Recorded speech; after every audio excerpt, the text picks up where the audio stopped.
I'm going to do a couple of tools in this video. The first will be the wedge solid tool. And the tool settings window has essentially the same inputs as most of the other tools we looked at already. Use your axis selections. Triangular I'll leave for the moment. We could set radius, angle and height of a wedge. Let's do this by hand for the moment. Prompt says define center point. There's a center point using the top orientation this time.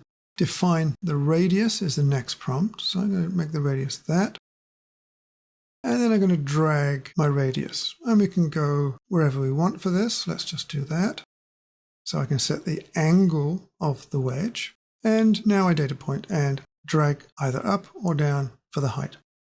Let's try another one. Let me change the orientation to the front view. Let's define the radius there. And let's drag in this direction to the x-axis.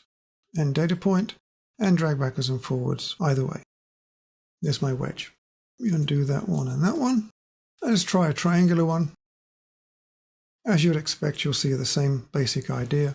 Back to the top orientation. There's the top face of my triangular wedge appearing. Data point and drag up and down. And there's a triangular wedge. So a very simple tool to use. So I've got a very simple exercise for you. Let me just zoom along in this direction. And here's the exercise. Put that into wireframe.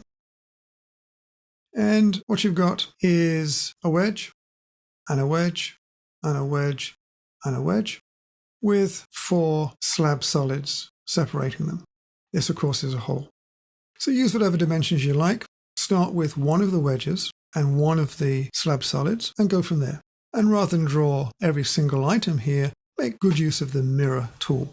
So that takes care of the wedge. So let's move on to the next tool, which is pyramid solid.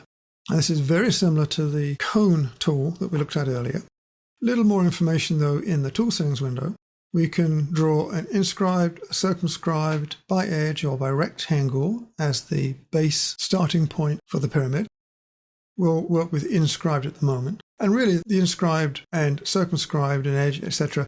really means that we're drawing a polygon first. If you remember, this is how you draw polygons. Standard axis tools. And number of edges we can select. And orthogonal, of course. I'll turn that on for the moment. Top radius, base radius, and height. Again, very similar to the cone tool. I'll leave it at 6. Orthogonal's on. Let's see what happens. Data point. I'm in top orientation. I'm dragging a 6-sided base, which I can rotate. If I want a precise radius, then I really should be on an axis. So I can use AccuDraw to enter the exact dimension. I'll just data point. Orthogonal is on, so it will automatically be a vertical pyramid. I can't do anything with it other than to either accept with 2 data points the sharp point of the pyramid, or with 1 data point, I can make a truncated pyramid. Again, exactly the same as a truncated cone. Data point, and there's my truncated pyramid. Let's try that again with orthogonal off. Same base. I can rotate. Now with orthogonal off, I can have a pyramid off to one side if I wish, or I'm going to simply go up the vertical axis, as I'm doing, data point, and drag for a truncated cone, but now I can rotate the top of the cone as well. Let's locate it there, and let's shade it there. So a twisted, truncated cone. Now you should now go and try the rest of the inputs in the tool settings window. Try the different methods and enter some values if you wish.